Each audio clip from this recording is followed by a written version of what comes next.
What is good, everybody? Welcome back to another episode of the Bird Flock podcast.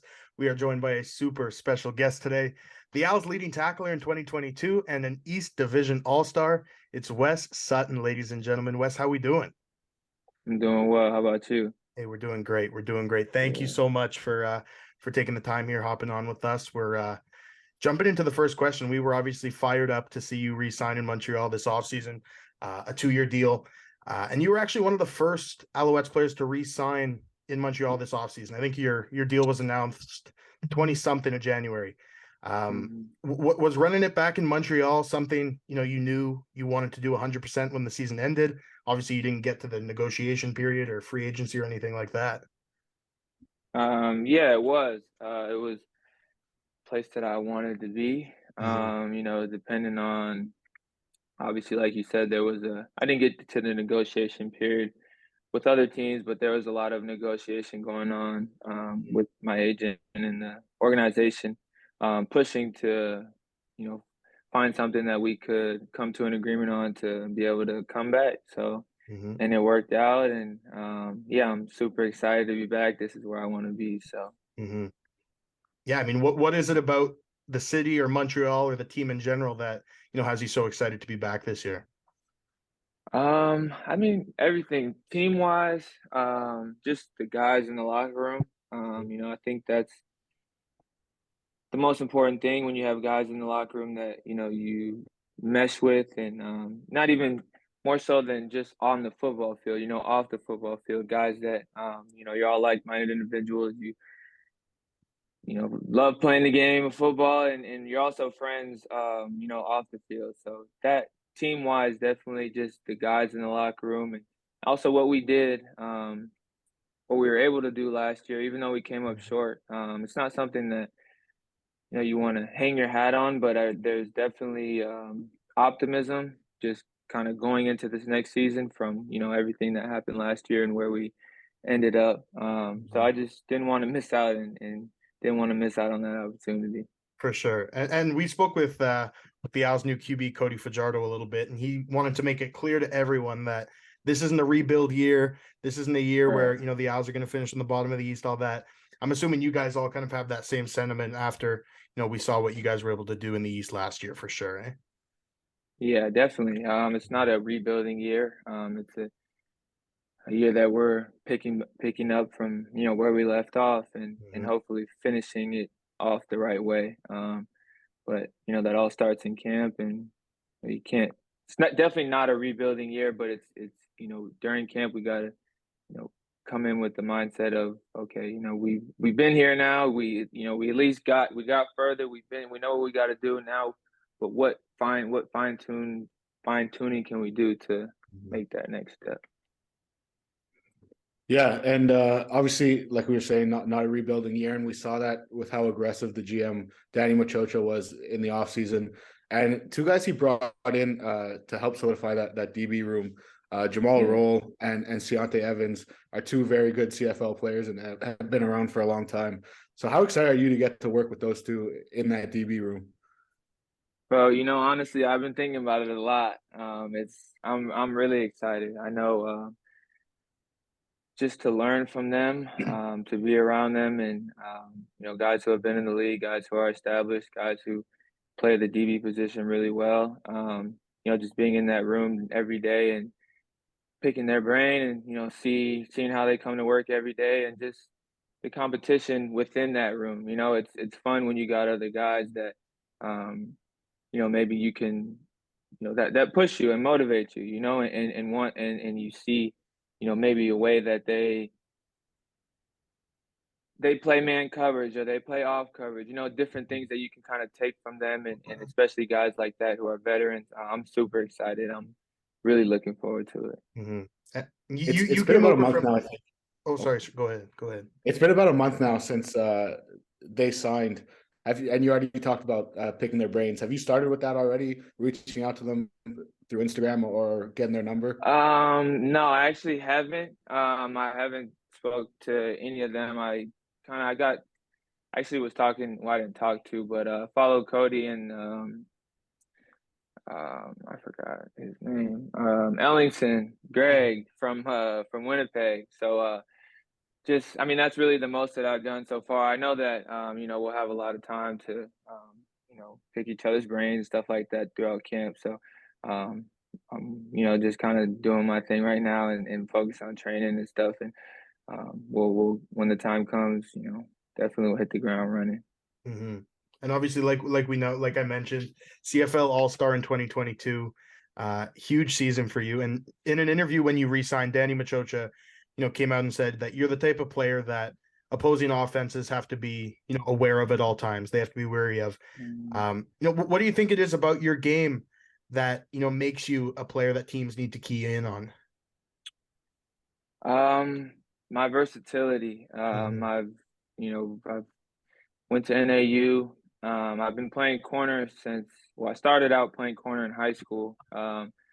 And that was like my junior year of high school when I really became a corner, not athlete to where you're playing receiver and you're playing corner. Mm-hmm. Like my coach at the time didn't let anybody go both ways in high school. Rightfully so, because we had a lot of great athletes at Chandler High. So I was established that I was able to just be a corner, and then from there on to NAU, I played, got moved to safety. And then I played in the XFL, I played nickel and safety. So just being able to, I've started at, really every position in the back end before, nickel, Yeah. both right and left corner, strong safety and free safety throughout my career, which has definitely, now looking back on it, helped me out tremendously. Sure. But going through that transition, it's hard, going from position to position. But I think that's definitely the reason why. It's just because I'm able to play multiple positions. I'm able to play man. I'm able to blitz. Definitely, I'm a great tackler. Can cover. So it's just kind of a Swiss Army knife. Yes, sir. Absolutely, absolutely. And where is there a spot you feel most comfortable? Like if they said, Wes, you could play this position all year, is there one you choose over the other? I'm right in it. Right now, weak halfback. I love it. Yeah. That's my spot. Definitely. I mean, even when G5, when Greg was playing it, I was watching him and how he played, and it's a fun position. You get to do a lot. You get, like I said, you get to blitz. You're in the run fits. You get to play man coverage against the best receiver usually. So in the slot, in the boundary. So yeah, if I would say anything, I feel definitely weak halfback is my favorite. You started last season as corner, if I'm not mistaken, and then they switched you to halfback kind of early in the year. Mhm. And it seemed when you first got to that position, teams were kind of picking on you a little bit early in the year and going after you. What kind of led to that turnaround that ultimately made you the East Division All-Star? And me, every time I was at the game, it just felt like every play, all I was hearing on the PA was Wesley Sutton on the tackle. Yeah. A lot of flashes of 37. Yeah. I think just, it's for one, I came in 2021. I was injured, didn't get to play the whole season. Really, I played 2 games and that was it. Then I came in camp with Coach under Baron Miles and his defense. He had me playing a lot of different positions. I actually I didn't play any regular season games at safety, but the first preseason game, well, both of them, I was playing safety. Because we were trying to figure out the ratio with the Canadian and Americans and stuff like that. So he was kind of just switching me around. And then into going in, I started playing corner, like you said, in the beginning of the year, and then I finally got switched to weak halfback, and I finally felt like I was, you know, obviously people were trying me, rightfully so. It's a new guy in a new position, especially as a defensive back, and we're gonna attack him. I would do the same thing if I was the offensive coordinator. Like, let's see what he's made of. Um, so it just, I think the turnaround was just being able to find comfortability in the position, and just, having something that was solidified, a place where I'm not bouncing around, I can kind of hone in on the details and really figure out how my game fits into this position, and just understanding the scheme and finally getting comfortability over the longevity of the season was able to I mean, I knew I wasn't gonna, and on the bad end of the season. Like I knew I wasn't gonna have a terrible season. It's just okay. Now let's keep knocking these bricks down and let's get things going in the right direction. So. Yeah, absolutely. And you kind of alluded to a little bit before. You had a brief stint in the XFL. Mhm. Spent some time there. Is there any major, obviously on the defensive side of the ball, it's not huge, but other than the waggle for DBs, but is there anything like the main differences or something that you can kind of allude to between the CFL and the XFL game that you had to adjust to? I mean, yeah, like you said, the waggle, that's Mhm. definitely my first option.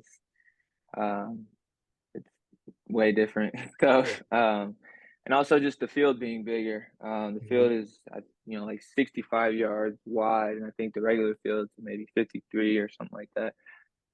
So it's a whole 10-yard difference. And as a DB, everything is reacting.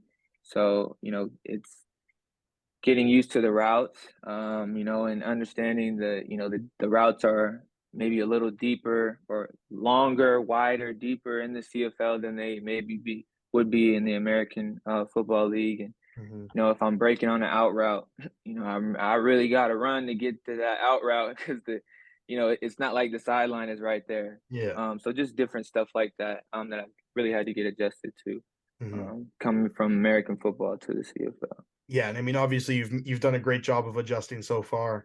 With the CFL East All Star this offseason, obviously, you said you wanted to run it back in Montreal. You knew that right away if everything made sense, everything lined up. Was there ever a thought with all the hype, with The Rock buying the XFL and all that? Was there ever a thought of going back this offseason, going back to the States, or?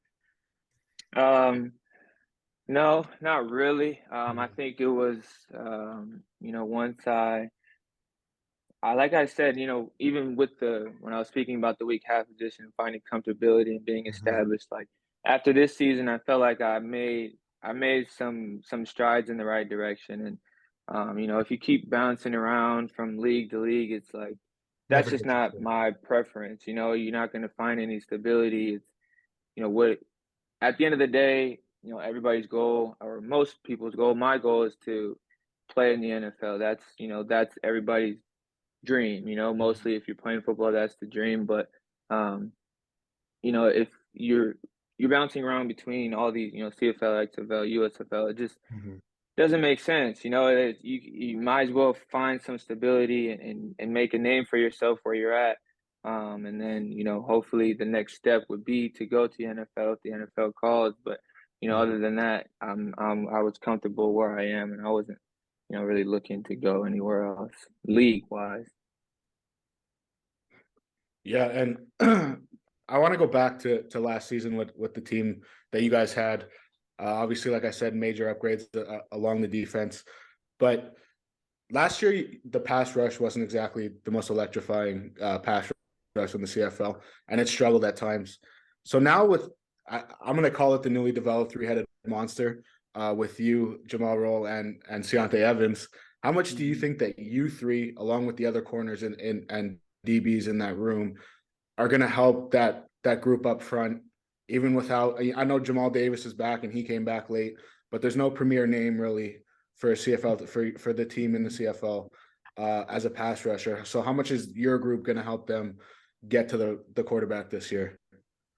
Yeah, yeah, it all goes hand in hand. I think, if we're causing the quarterback to bat that ball, extra two or three times, that gives our line an opportunity to get there and gives them more time to get there. But yeah, that we just got to do our job, and I think that also they as they rush, we all go as they go, we go. Like that front seven, like the backers included, D line, like as they go, we go as DBs. And there's also times, where you get covered sacks and stuff like that. But more times than not, it's a the quarterback didn't have any time to wait for that guy to get open, Mhm. and he's getting hit. That's most of what I was experiencing at least last year. I didn't know that. I felt like we had some dogs on the front line, and I'm not saying coming at you or anything, but I'm just saying just from experiencing kind of what they're, especially that game in Hamilton. I mean, the game against Hamilton, the playoff game, like Mhm, we had like 6 sacks or something like that, and it's mhm. not all the D line, but it's the front seven. When Bev was coming off the edge, it's like, and we getting twist games and stuff like that. It's everybody is playing their role, and it leads to sacks and overthrows and stuff like that. So Yeah, I think the whole defense as a whole last year really came together near the end of the year, like you said in that playoff game. yeah, Like it was dominant. Let's call a spade a yeah, spade. That playoff performance yeah. against Hamilton was just dominant. Mhm. This year, obviously, a brand new head coach, an offensive minded head coach. We've spoken with a lot of the guys on the offensive side of the ball. Um, how Coach Moss has reached out to them and kind of discussed the game plan and where he sees them fitting into the offense and whatnot. Is it harder for you as a defensive side of the ball to build that relationship up with a head coach who's so offensive minded? Have you spoken to him yet? Obviously, being one of that those elite defensive players. Yeah, I did. Mhm, He reached out to me mm, probably mid January, beginning of January. mhm, When all the negotiation stuff was going on, and this number calls me from like Alberta. I'm like, mhm. I mean, I know somebody from Canada, but he's Yeah, like, hey, what's Coach Maz? And I'm like, oh shoot, like I wasn't expecting him to reach out. yeah. I was more so like, okay, I'll see him in camp, kind of, we'll build that relationship, however that can be built during camp. But just the fact that he took time to reach out to me and call me, and we just chopping it up. Obviously, we talked about football, but he also, just wanted to talk about the in depth of, what I felt like last year, and how we feel like we can improve coming into this year, and what things maybe did we lack, what things do we need to Mhm, continue to do again. And I think he's from Arizona. I don't mistaken. I don't know. He went to high school, or he might be from here, but he has ties to Arizona. So we were talking about Arizona too. But I thought he's my head coach, but like I never thought that I would have he would reach out to me and be able to build that relationship. Like I mhm. feel like I'm like I can trust him already, and Absolutely. just more so as a man rather than, football. He came at me, he wants to build a relationship with his players. And I can Mhm, tell that from just how he's speaking, how he reached out to me and how he was talking. And I think that I know that goes a long way. And just especially with me, like I respect that man a lot just for reaching out, and like he didn't have to, like you said, he's an offensive minded coach, and I yeah. play defense, and he doesn't. He's like, oh, well, he knows about me, but he wanted to know more, and Right. that's real cool. So I was definitely appreciative of that.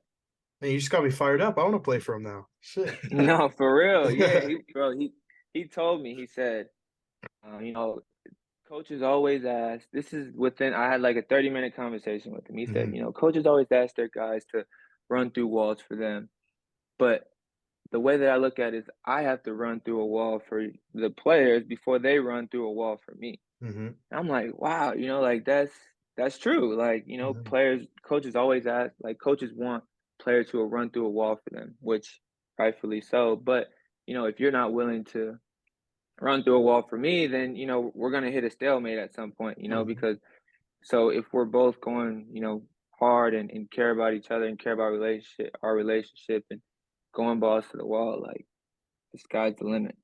Absolutely. And so you kind of alluded to it a little bit with the talk of him calling you and asking your thoughts on the defense, asking your thoughts on this and that. What are some of your expectations for the defense and I guess the team as a whole this year? Defense just dominate, like it's obviously we're gonna have our ups and downs, and that comes with any football season. But just being a dominant defense that's feared. Like I'll never forget is like that Hamilton game, that Mhm. playoff game. I'll never forget that game. Like that was one of the most dominant, like you said, dominant defensive Yeah, performances, and the offense was also balling too. yeah. They came out and scored on their first two drives. So, but just the way that we were able to just dominate, bro, and not allow them to do much of Mhm. anything, and that's fun. That's as a defensive player, that's really fun, and so I want to dominate. I believe we will dominate this year, and it's going to start, in camp and like you said, getting to know the other guys in the back end, and I think his name is the new linebacker from Ottawa. I forget his name, Avery but I heard Williams, he's yeah. Avery Williams. Okay, yeah, I was gonna say Avery Ellis, but that's the old defensive guy. But Yeah. yeah, just I'm hoping to do that, and as a team, just I mean, bro, it's Grey Cup. Like that's Yes, sir. I'm still searching for my first career championship. Like, Mhm.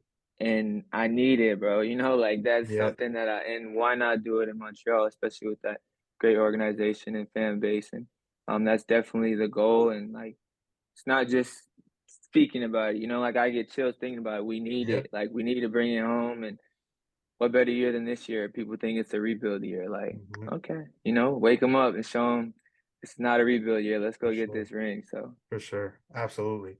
Wrapping it up a little bit here. Two of our first guests on the podcast were guys that you go head to head with every single day at practice. Keon Julian Grant, Tyson Philpott, young guns, little speedsters. yeah. It doesn't even have to be the two of them, but who's the toughest rep at practice for you for the DBs? I mean, I go against Reggie every day. Yeah.